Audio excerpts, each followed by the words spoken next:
Mais cependant, c'est vous qui avez aussi initié et vous étiez au projet de cette grande soirée avec l'artiste Lady Ponce. C'est parce que vous avez un nouveau cœur. Est-ce que ce nouveau cœur vous fait beaucoup danser? Et comment est-ce que ça a été la soirée avec Lady Ponce? Comment vous avez envisagé vraiment organiser ça? La soirée a été immense. Immense. C'était du lourd. C'était très, très costaud. C'était du lourd. Et franchement, j'ai apprécié la présence de Lady Ponce pour soutenir notre association et les actions que nous voulons mener.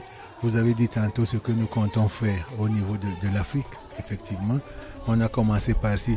Mais on ne peut pas faire plus que de tenir des centres d'information et de sensibilisation. Mais pour l'Afrique, il y a vraiment du travail à faire.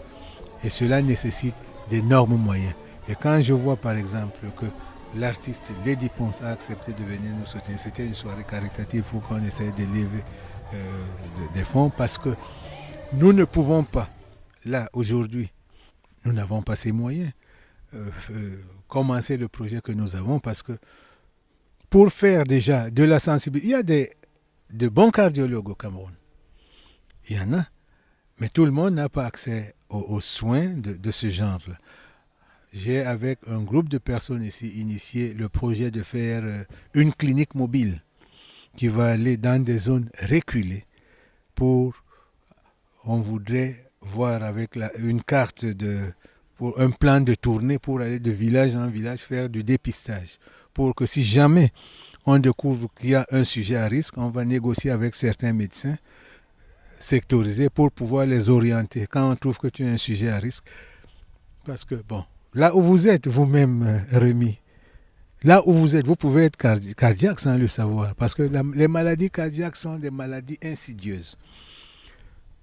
Quand vous commencez à ressentir des secousses ou quelque chose, c'est qu'elle est assez avancée.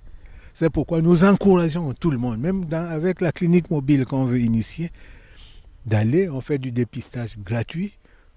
Ça ne coûte rien, mais à tout le moins, on sait que, chez nous, vous-même, vous savez que moi, j'ai été plusieurs fois en Afrique, quelqu'un se plaint qu'il est malade, vous lui donnez de l'argent pour aller à l'hôpital, j'irai demain.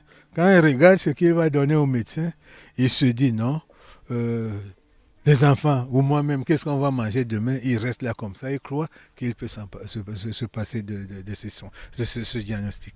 Donc, on voudrait privilégier les zones rurales qui n'ont pas véritablement accès aux soins. À terme, le projet à terme est de faire un centre de réadaptation cardiaque.